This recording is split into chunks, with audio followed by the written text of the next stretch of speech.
नमस्कार, आपण पाहत आहात व्हॉइस ऑफ महाराष्ट्र न्यूज.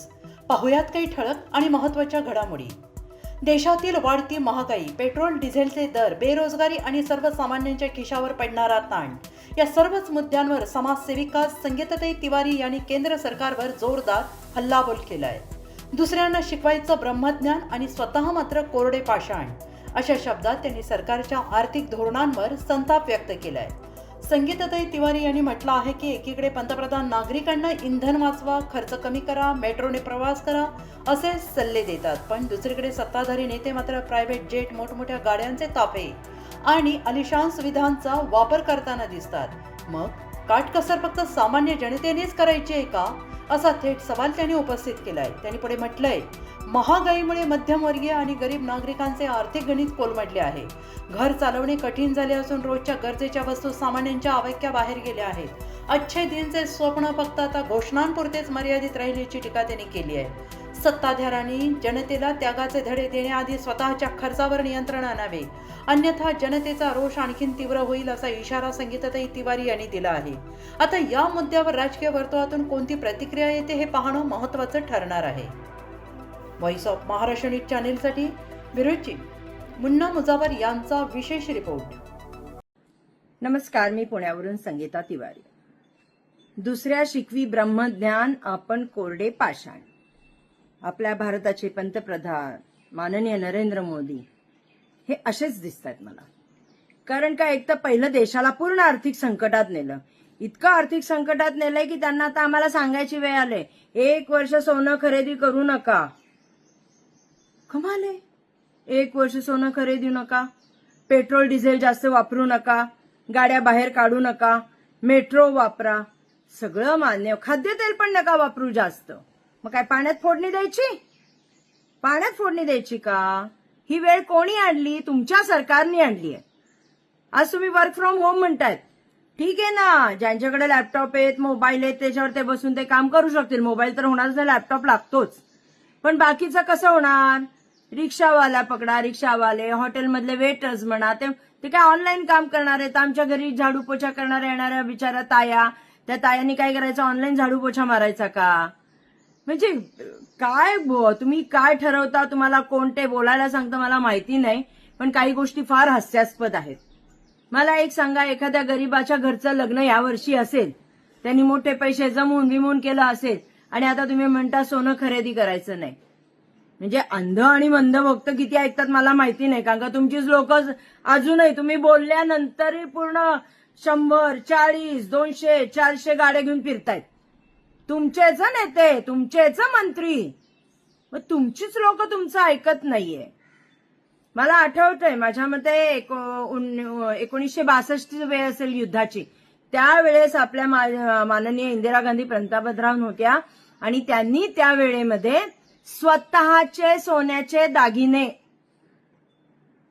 आपल्या देशाला दिले होते. पुन्हा सांगते, स्वतःच्या अंगावरचे सगळे दागिने सोन्याचे, पैसे कमी पडतायत म्हणून देशभक्तीपर दिले होते.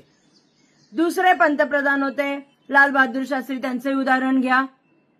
त्यांनी जेव्हा अनाजचा जो कमतरता व्हायला लागली, तेव्हा त्यांनी सगळ्यांना सांगितलं, आठवड्यातनं 1 दिवस तुम्ही भोजन त्याग करा.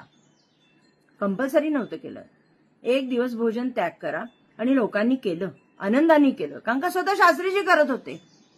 मग आता तुम्ही सांगा, तुम्ही काय त्याग करता याच्यामध्ये? तुम्ही पण दाखवा ना की तुम्ही काहीतरी त्याग करताय. तेव्हा आम्हाला मुलाबाळांना सांगताय, बघा हे आहेत मोदी साहेब, हे त्याग करतात. तुम्ही कायम देशालाच त्याग करायला सांगता का सामान्य जनतेला? आता तुमच्या ते अदानी, अंबानी, त्यांचे ते 1-1 हार 300, 600, 500 करोडचे असतात. त्यांना नाही सांगत तुम्ही असं काही करायला? सांगायचं होतं ना, स्पेशली त्यांना एक एक्सवर मेसेज द्यायचा होता की आपण पण ह्याच्यामध्ये बचत करा म्हणून. का नेहमी गरीबच टार्गेट होतो? का नेहमी कॉमन मॅनच टार्गेट करता तुम्ही? कॉमन मॅनला स्वप्न नसतात, कॉमन मॅनला आशा अपेक्षा नसतात.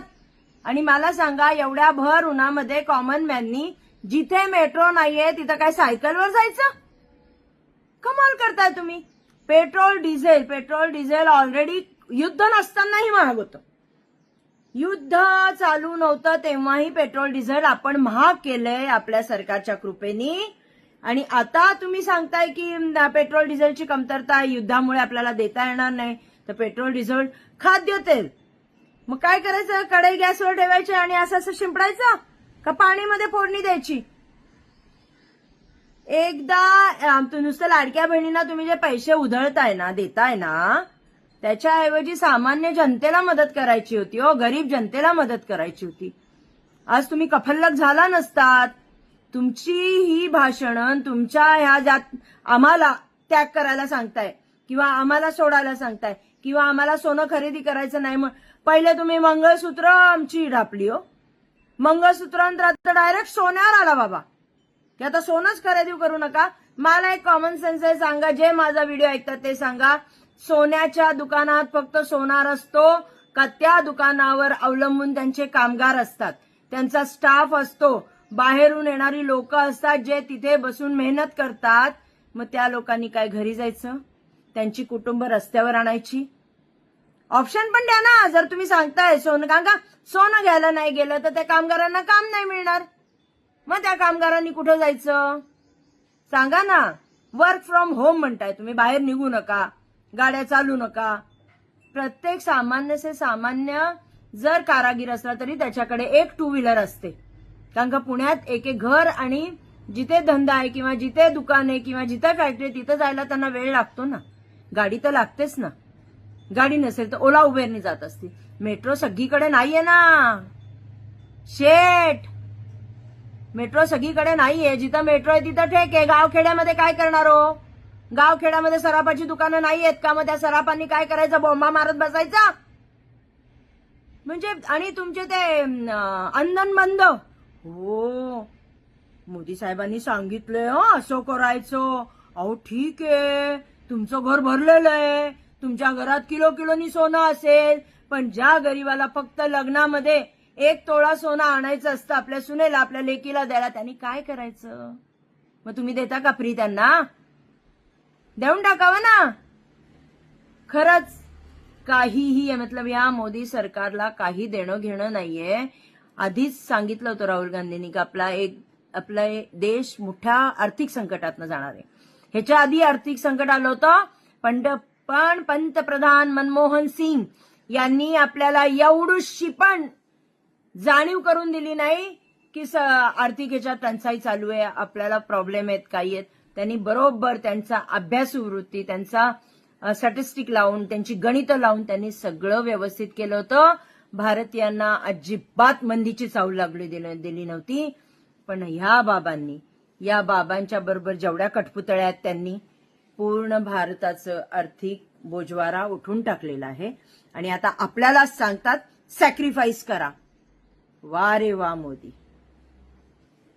खरंच म्हणजे आश्चर्य वाटतंय की तुम्ही काय केलं भारताचं, हे काय अवस्थेवर आणून ठेवलंय.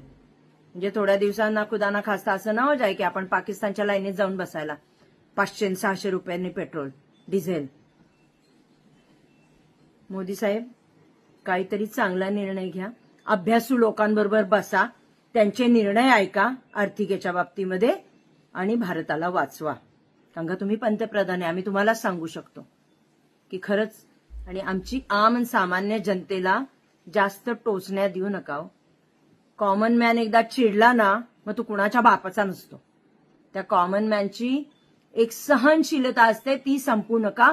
जर कॉमन मॅनची सहनशीलता संपली तर ते रस्त्यावर उतरतील आणि ते तुमच्या सरकारला खूप महागात पडेल, एवढीच चेतावणी देती. कारण का सामान्य माणूस झालमोरी विकत फिरणार नाही. नाहीतर एक काम करा, सोनारांना, हॉटेलवाल्यांना, सगळ्यांना झालमोरीची पोतीच्या पोती द्या आणि विका आणि बिझनेस करा म्हणा.